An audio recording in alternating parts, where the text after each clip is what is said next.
ఈరోజు ప్రత్యేకించి ఈ ఫిల్మ్ నగర్ దేవాలయ సముదాయానికి రావడానికి కారణం ఇక్కడ కొత్తగా 3 దేవాలయాలు ప్రారంభం అయింది.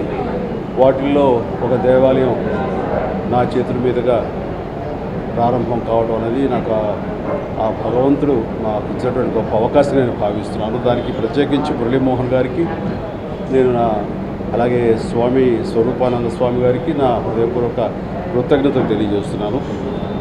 అండ్ ఇది ఒక పక్కన ఉంటే ఈ రోజున ఇది సమయం కాదు, ఇది అలాంటి సందర్భం కాదు, రాజకీయాలు మనం మాట్లాడకూడదు.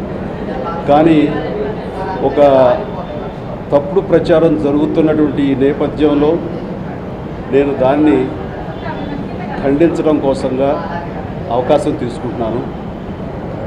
సోషల్ మీడియాలో బీజేపీకి దగ్గర అవుతున్నాడనా లేకపోతే బీజేపీలో చేరుతున్నాడనో, బీజేపీ వర్గాలు చిరంజీవిని చేరు చేసుకోవడానికి ప్రయత్నం చేస్తున్నాయనో, ఇలా రకరకాలుగా వస్తున్నటువంటి వార్తల్ని నేను తీవ్రంగా ఖండిస్తున్నాను.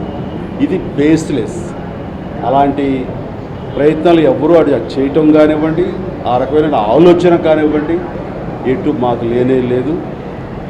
రాజకీయాల్లో ఉన్నంత వరకు కాంగ్రెస్తోనే ఉంటాము, కాంగ్రెస్తోనే నా రాజకీయ జీవితం ముడిపడి ఉందని చాలా ఖచ్చితంగా చెప్తున్నాను.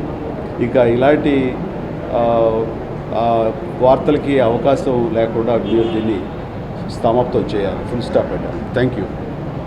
Please subscribe. Please do subscribe. Please subscribe. Please subscribe. Please subscribe to our YouTube channel.